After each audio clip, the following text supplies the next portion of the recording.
Have you ever driven down Dillingham Road, close to the freeway entrance, where there's really high fences with razor wire rolled, and wondered who was inside, that it had to be so secure?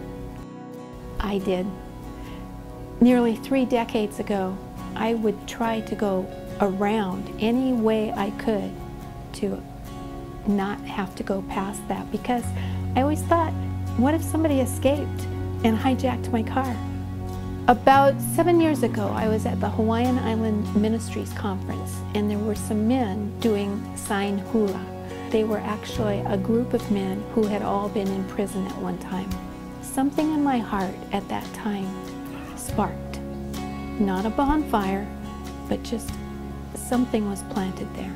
Just after I came to Hope Chapel, I saw a request to join the multimedia team. I went ahead and said I would offer any time that I could. In doing so, my mentor, Nanette, I was training with her, and I noticed in the bulletin mention of the women's prison ministry. And I said, wow, I've always been kind of curious about prison ministry. And she said, oh, well, I'm part of that team, so you can come and visit and see if you'd like to be part of it as well. OCCC, Oahu Community Correctional Facility, the place that I tried to avert almost 3 decades ago. Yes, there's women in there. I found that instead of going in to teach women that don't know about the Lord and share His Word, instead, God revealed His many blessings to me.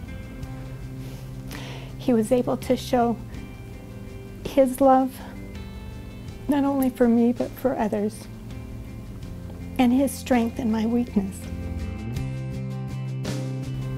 I went to the conference at West Oahu, Hope Chapel, West Oahu, H&L 2010. And just before worship service, there was a gentleman sitting next to me. He had been at OCCC 7 different times, and I shared that I was part of the prison ministry for Hope Chapel, Kaneohe Bay.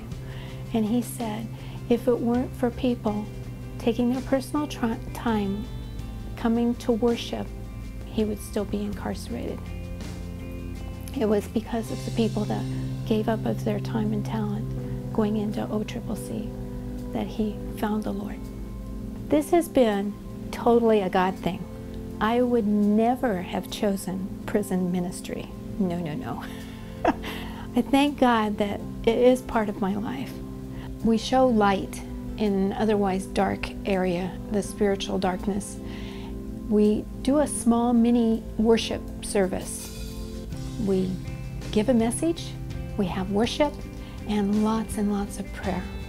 Module 20, the women's module, we can have anywhere from 20 to 35 women. I personally have never felt any type of fear while being there.